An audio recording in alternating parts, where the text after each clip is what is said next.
Now, Ava has been around for quite some time. That came out of the Highland program in Ontario. And Dynagrow has a line 9242W. I don't know if you guys have grown that, but if you have, your Don levels at the elevator will have been very, very low. So it has good resistance to Don and very, very good resistance to infection by the fungus. So those are two mechanisms of scab resistance. The accumulation of mycotoxin, Don. Now that's where the fungus doesn't produce as much mycotoxin in certain varieties. And the other is resistance in severity. So the fungus can infect a spike, but it doesn't move very far. If a line that has good resistance, that fungus will stay put right at that single floor and won't move. So and that'll reduce your overall Don in every load. So both of those types of resistance are available in white wheat and red wheat. And it's not always a compromise to have high yield potential in a variety and good scab resistance. The highest yielding variety over the last 4 years, it was a Pioneer line, 25R34, was also one of the most scab resistant lines. And those numbers that you see for those lines are going to come out of our scab nursery over there, where we deliberately infect with scab inoculum and promote disease with an optimum wet environment and misting. So this is really as bad as we can make scab. We still have lines that are resistant. Now, that said, the end product, the grain in your field being free of disease and free of Don, is an interaction between the genetic resistance and the management practices that you apply.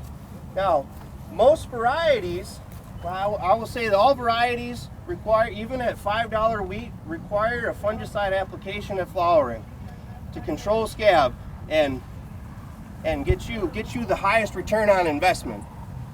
And variety, just as much as people can push management, but variety is just is equally important.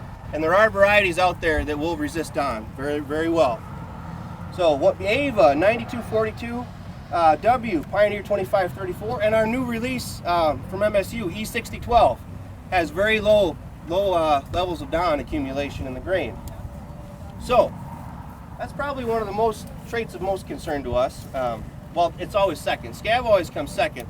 Yield potential is the number one. That's the most important trait, I believe, for myself and my breeding program and for you as growers.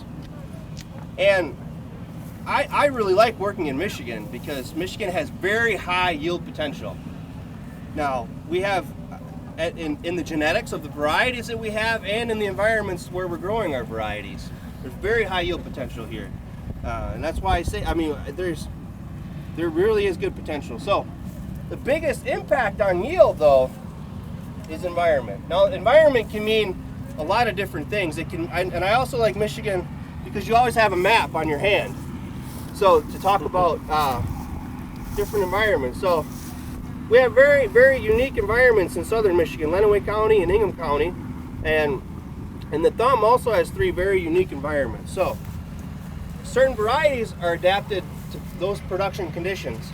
So southern Michigan is very different from the thumb region in terms of how these varieties perform. And I encourage you, when we produce our variety trial report, excuse me, have a look at the end at the tables for each individual county. And there can be a switch. So the line that wins the trials overall, the overall winner is not always the winner in each of those locations. So it's important to identify lines that perform best closest to where you are, to where your farm is. So that's environment, geographical location, and the rainfall and the nighttime temperatures present there. But environment also means management practices.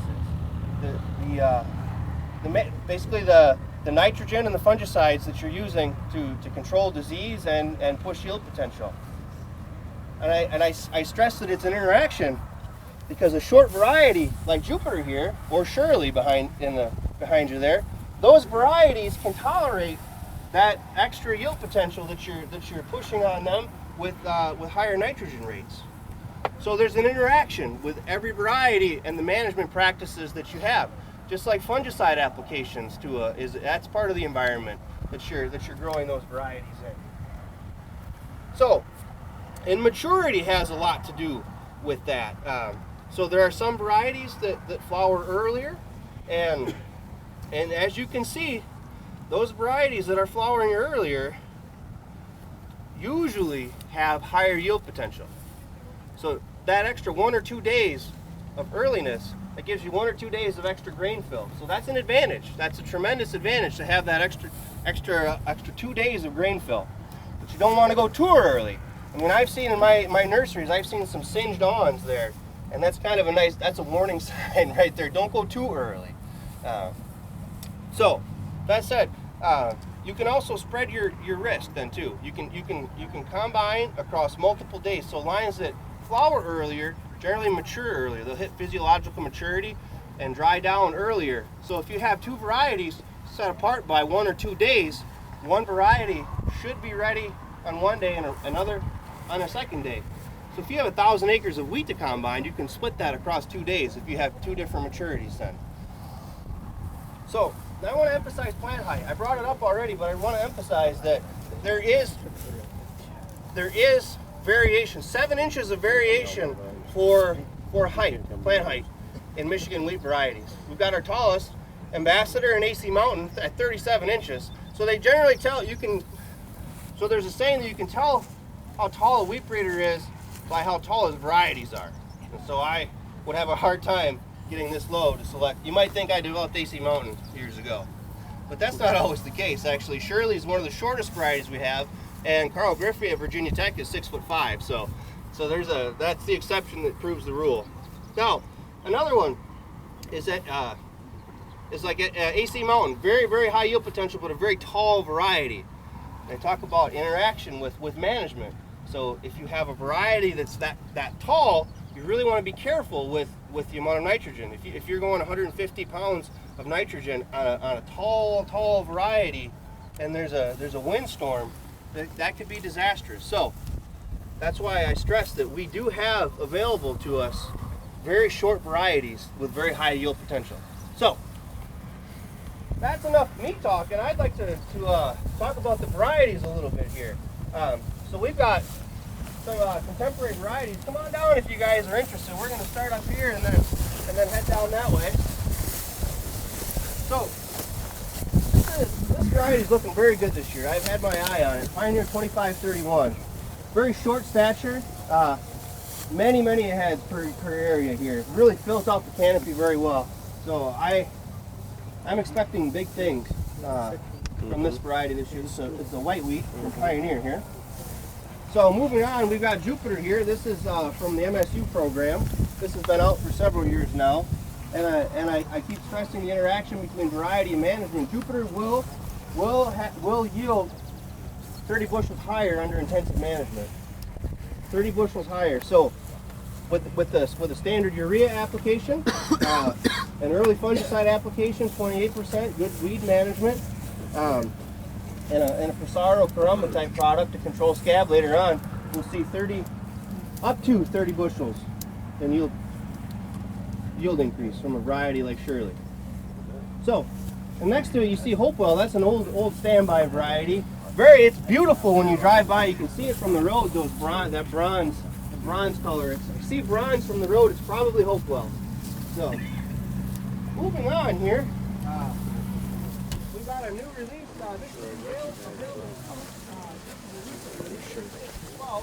This is soft white wheat. Meets all the quality parameters. Has good down resistance. Very good down resistance for a white wheat. So, and I think it's well adapted to southern Michigan, as well as the thumb. Very stable yield potential. I could probably tell you within a half bushel of certainty what it will yield this year and next year. So. Now, Shirley, I mentioned this before. This is a Virginia Tech variety, very short stature and very high yield potential. So this is the type of variety that you could make that extra investment. You could get a higher return of investment on a short stature variety like that. But this plant architecture is very well adapted to intensive management. Now, moving on.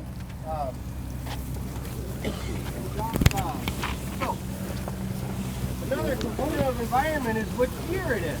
Now, some varieties tend to, I'm baffled by that sometimes.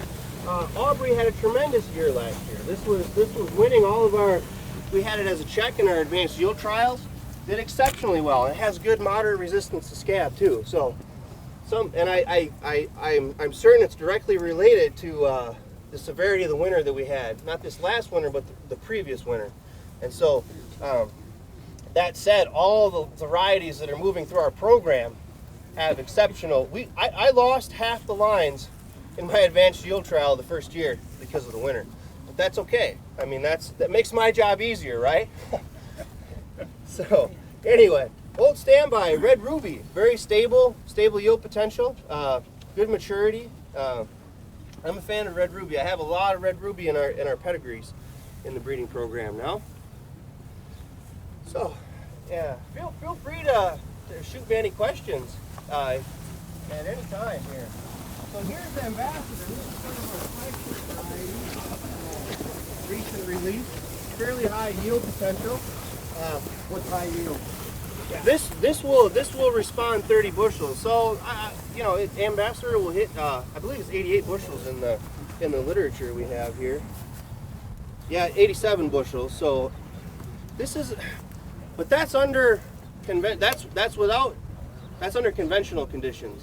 That's without the additional fungicide. So Ambassador is another one that will actually see about 30 bushel increase with the management. So there are some varieties that you can, and wheat in general responds very well to management practices. So, but Ambassador is one I would say that requires intensive management practices. It does have higher yield potential, but it is moderately susceptible to some of those lower canopy fungal diseases. So that's where an early fungicide application would definitely benefit Ambassador.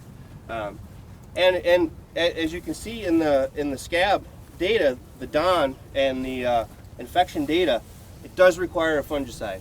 It does. Even if wheat is $5, it's going to be worth even less if you don't put a fungicide on it. I really have to stress that about some of these varieties. So, and that gets back to the interaction, variety by management interaction. So, Red Devil has been coming on, stable, really high yield potential. Don't have too much more to say about it. I know that it's in our trials, and I know it's out there.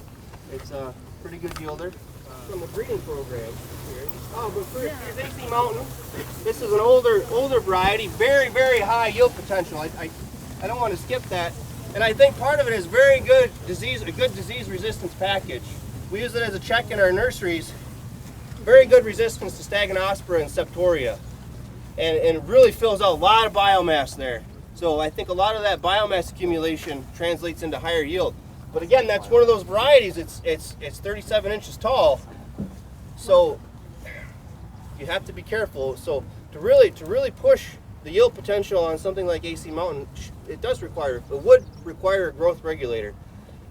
There are a lot of other interactions that go into plant height. You know, how much has it rained? You know, under drier conditions, plant varieties tend to remain short, but that's not usually a problem in Michigan. So you definitely, if you have early planting date and optimum fertility, you can get good yields, but you know there is risk of lodging. That's why I put that on the table. Yes. Question right Yes, sir. What's your have you messed with row width? Not personally, but Ohio State has. Okay. And a 15, actually wider to intercrop soybeans and wheat. Okay, I'm talking narrower though. Right. I haven't push the yield personally. potential. Some varieties, so yes, and that is an open area. The very last variety down there, I hope you get to it. There's a difference in how much these varieties fill out those rows. Some varieties grow up, straight up, and some grow out and fill out the rows. So there will definitely be an interaction between variety and row spacing like that. And that variety in particular, you can have a look at it down there. It actually, the leaves are more upright, actually. So What is the population of these trials? these are pretty standard. I believe they're 1.5. So they are two. We did go two because we were planting a bit late here, actually. When were you planting? You said you planted This late. was the third week of October out here, Oh, kinda actually. late. Some moderately late, yeah. And we'll see a gradient. We actually the water moves this way, so you can see the ponding down there. So, but that gets into why we replicate across the field too. Where are you going to get this big yield you're talking? The heads are all so short, there ain't that many rows. Yeah, I wonder about this one. Actually, I've been asking myself that question for 2 years now about it. I'm about AC Mountain. All of them, they're all short heads. Yeah. Come on over. 2029R. This is our one of our newest reds here. Does have a bit larger spike actually. That's kind of one of its distinguishing features. Is a little bit larger. So that's yeah. You can have a couple different ways. You can have fewer very large spikes, or you could have many smaller spikes. So there's a trade-off. So that plant is going to be as productive as it can given a finite amount of resources. So if it has a larger spike, it has to dedicate more resources to filling out that spike. So yeah, in these plots, we're definitely seeing some waterlogging issues down here in this end here, and that's exactly why we replicate these. So we have five locations times 4 reps per location. Is that each variety is tested in 20 different observations across the state to actually get a true look at the yield potential. Eric, when you're breeding for scab resistance, Yes. is it just the nature of the variety itself, or is there certain characteristics of the place about it that make it more Right. resistant? So some people claim that a taller variety will be more scab resistant just because it evades that splashing and the movement of those spores from the ground level. AC Mountain kind of negates that a little bit. It's genetic. There are certain genes carried within a variety that confer resistance to scab. So there's a genetic basis to it actually, and on the variety side it's purely genetic. So there are a few genes out there, and that's the product of 20 years of research from the U.S. Wheat and Barley Scab Initiative. That I can tell you that E6012 has a resistance gene on chromosome 5A that's contributing to that Don resistance. And our the upright type that I mentioned on the end there, F1014, has a resistance gene on chromosome 3B that reduces the severity, the level of infection. So when that fungus lands on a floret there, it stays there. It doesn't move throughout the spike. So mainly genetic. But yes, sir. What about awns? Do you see any difference with Don levels with awns, with or without? No. Don't see No, any difference that at all? they're You think that would hold water more? right, or act as sort of a trap, a Yeah. catch for You spores. don't think it makes any difference? No. Where awns come into play is under stressful conditions later in the season. If there's a little bit of photosynthesis that goes on in those awns, so those awns stay greener than the rest of the spike, so they can actually put in maybe an extra half bushel, right at the end of maturity. So yes. So that's how they're beneficial. Now there's debate on whether they're desirable, but they can be beneficial. How much nitrogen? This is actually a higher rate. So there's 90 pounds of urea that went on early in the season, and there was, I believe, 35 pounds, 28% that went on with streamers later on. So they are pushed to their limits here. They don't look that good because of the, again, environment. The part of the field there's some waterlogging, but they really have responded well. The canopy on some of these have filled out exceptionally well.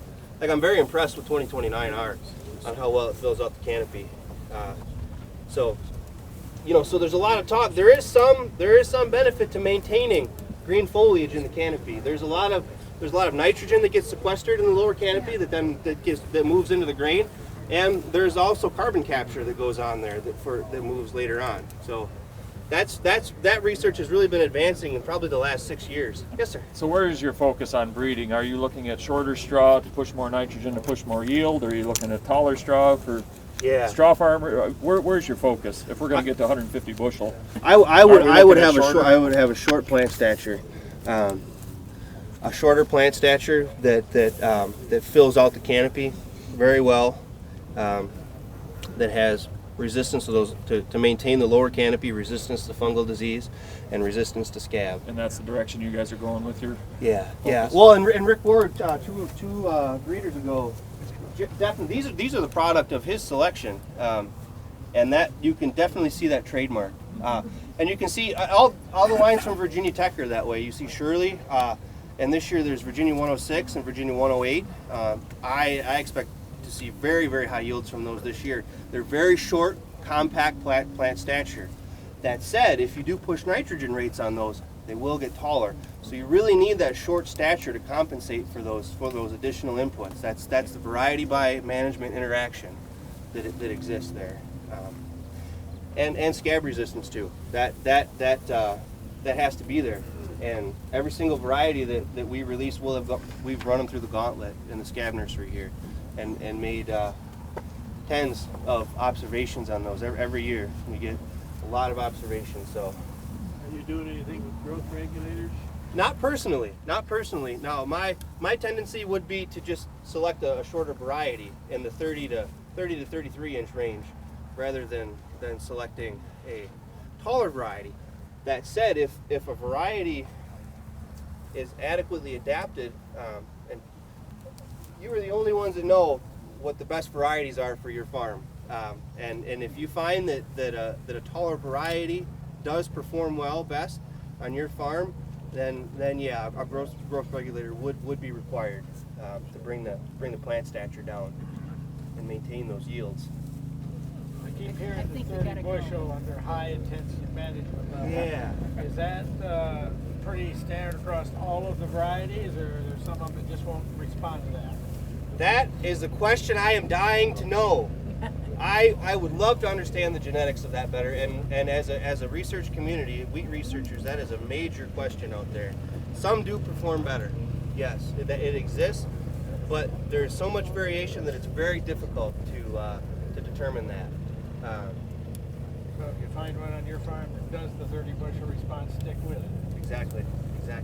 And try out other varieties. Don't be afraid of that. I know there are varieties that are very consistent, but holding on to that, you might lose out on something that's on the next level, that next yield plateau.